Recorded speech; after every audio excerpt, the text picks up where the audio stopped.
পুরাতন সেই বন্দোবস্তের দিকে বর্তমান সরকার অত্যন্ত নির্লজ্জভাবে প্রবেশ করেছে। অসংখ্য ছাত্রদেরকে, ছাত্র শিবিরের দায়িত্বশীলদেরকে কোপিয়ে আহত করা হয়েছে। যে গ্রাফিতি শরীফ ওসমান বিন হাদিকে নিয়ে বা জুলাইকে নিয়ে করা হয়েছে, সেই গ্রাফিতি মুছে দিয়ে সেখানে নানা ধরনের আপত্তিকর শব্দগুলো তারা ব্যবহার করছে। গেটের পাশেই বহিরাগত ছাত্র দলের সন্ত্রাসীরা অস্ত্রশস্ত্র সহ অবস্থান করছিল। বর্তমান ইলেকশন ইঞ্জিনিয়ারিংয়ের মধ্য দিয়ে ক্ষমতায় আসা বর্তমান সরকার ক্ষমতায় আসার পর থেকেই ক্যাম্পাসগুলোতে তাদের দখলদারিত্ব প্রতিষ্ঠা করার জন্য দেশের গুরুত্বপূর্ণ প্রতিষ্ঠানগুলোকে ইতিমধ্যেই কোনো ধরনের নোটিশ ছাড়া, কারণ ছাড়াই তাদের মদতপুষ্ট বিএমপির পোস্টেড নেতাদেরকে সেখানে ভিসি করা হয়েছে, প্রভোস্ট প্রক্টর চেঞ্জ করা হয়েছে, প্রশাসনিক দপ্তরগুলো রেডিক্যালি রদবদল করা হচ্ছে।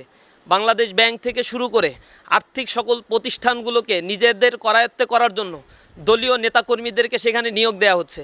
ইসলামী ব্যাংক থেকে শুরু করে অন্য ব্যাংকগুলোকে দখল দেওয়ার জন্য নানাভাবে চক্রান্ত এবং ষড়যন্ত্র, পাশাপাশি নিজেদের দখলদারিত্ব, সেই দলীয়করণ, পুরাতন সেই বন্দোবস্তের দিকে বর্তমান সরকার অত্যন্ত নির্লজ্জভাবে প্রবেশ করেছে। আমরা আজকে যে কারণে আপনাদেরকে এখানে ডেকেছি, আপনারা লক্ষ্য করেছেন চট্টগ্রাম সিটি কলেজে সেখানে অতর্কিতভাবে আজকে দুপুর থেকেই, সকাল থেকেই প্রায় উত্তপ্ত পরিস্থিতি এবং অসংখ্য মানুষকে, অসংখ্য ছাত্রদেরকে, ছাত্র শিবিরের দায়িত্বশীলদেরকে কোপিয়ে আহত করা হয়েছে। ঘটনার সূত্রপাত মূলত সিটি কলেজে ইসলামী ছাত্র শিবিরের স্বাভাবিক কার্যক্রম দীর্ঘদিন ধরে পরিচালিত হয়ে আসছে।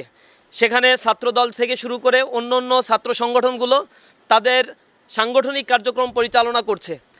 ইসলামী ছাত্র শিবির তার দাওয়াতি কার্যক্রম পরিচালনার জন্য ক্যাম্পাসে দাওয়াতি বিভিন্ন ধরনের পোস্টার, শহীদ শরীফ ওসমান বিন হাদিকে নিয়ে গ্রাফিতি এবং জুলাইকে কেন্দ্র করে নানা ধরনের দেয়াল লিখন, এ সকল কার্যসূচি ধারাবাহিকভাবে পরিচালনা করে আসছে। শিক্ষার্থীদেরকে সাথে নিয়ে এই কার্যক্রমগুলো ছাত্র শিবির পরিচালনা করছে। পাশাপাশি ছাত্রদলও তাদের সাংগঠনিক কার্যক্রম পরিচালনার জন্য নানা ধরনের দলীয় নেতাকর্মীর পোস্টার, দলীয় নেতাকর্মীর ছবি সম্বলিত ফেস্টুন, এগুলো দিয়ে ক্যাম্পাসকে তারা রাঙিয়ে তুলেছে। এতে আমাদের কোনো আপত্তি নাই। স্বাভাবিক ক্যাম্পাসে সাধারণ ছাত্রদের নিয়ে সকল ছাত্র সংগঠনগুলো কাজ করবে, এটাই স্বাভাবিক নিয়ম। গত কয়েকদিন ধরেই ইসলামী ছাত্র শিবিরের যে ব্যানার, ফেস্টুন যেগুলো টাঙানো হয়েছিল, সেই ফেস্টুন ব্যানারগুলোকে তারা ছিঁড়ে ফেলেছে এবং গতকাল তারা যে গ্রাফিতি শরীফ ওসমান বিন হাদিকে নিয়ে বা জুলাইকে নিয়ে করা হয়েছে, সেই গ্রাফিতি মুছে দিয়ে সেখানে নানা ধরনের আপত্তিকর শব্দগুলো তারা ব্যবহার করছে। এই সকল বিষয় নিয়ে আমাদের পক্ষ থেকে নিন্দা জানানো হয়েছে। অনলাইনে সাধারণ ছাত্ররা লেখালেখি করেছে।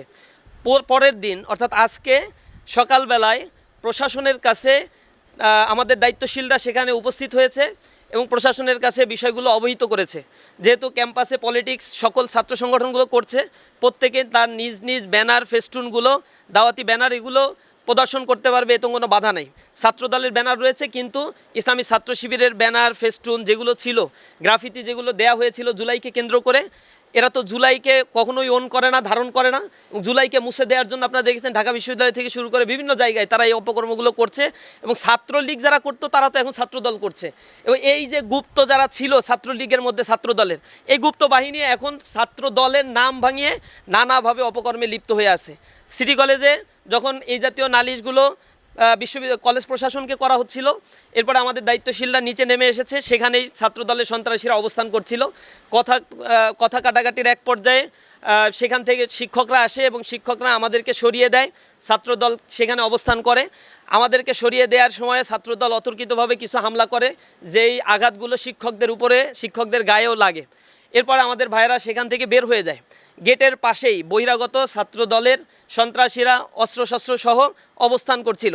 এখানে আমরা ছবিতে আপনাদেরকে দেখাবো, সেখানে তারা আমাদের উপরে হামলা করেছে। আমাদের 5-7 জন ভাই সেখানে আহত হয়েছে। শিক্ষকরা যারা এখানে ঠেকাতে গিয়েছিল তাদেরকেও লাঞ্ছিত করা হয়েছে।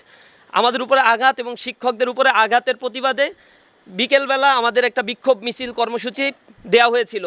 কলেজের সামনে থেকে আমাদের ভাইয়েরা বিক্ষোভ মিছিল এবং এই হামলার নিন্দা জানিয়েছিল। আমরা কোনো ধরনের পাল্টা হামলা বা তাদের উপরে আক্রমণাত্মক অবস্থান আমরা দেখাই নাই। কিন্তু এই মিছিলে পেছন দিক থেকে সন্ত্রাসীদের, ভাড়াটে সন্ত্রাসীদেরকে নিয়ে আসে, যাদের হাতে ক্রিচ ছিল, তারপর রামদাও ছিল, অস্ত্রসহ তারা আমাদের ভাইদের উপরে হামলা করে। এই হামলায় পেছন দিক থেকে আমাদের অসংখ্য ভাইকে আহত করে। আপনারা দেখেছেন পায়ের কবজি পর্যন্ত প্রায় বিচ্ছিন্ন অবস্থা। আমাদের কয়েকজন ভাই গুরুতর আহত অবস্থায় হাসপাতালে ভর্তি হয়েছে।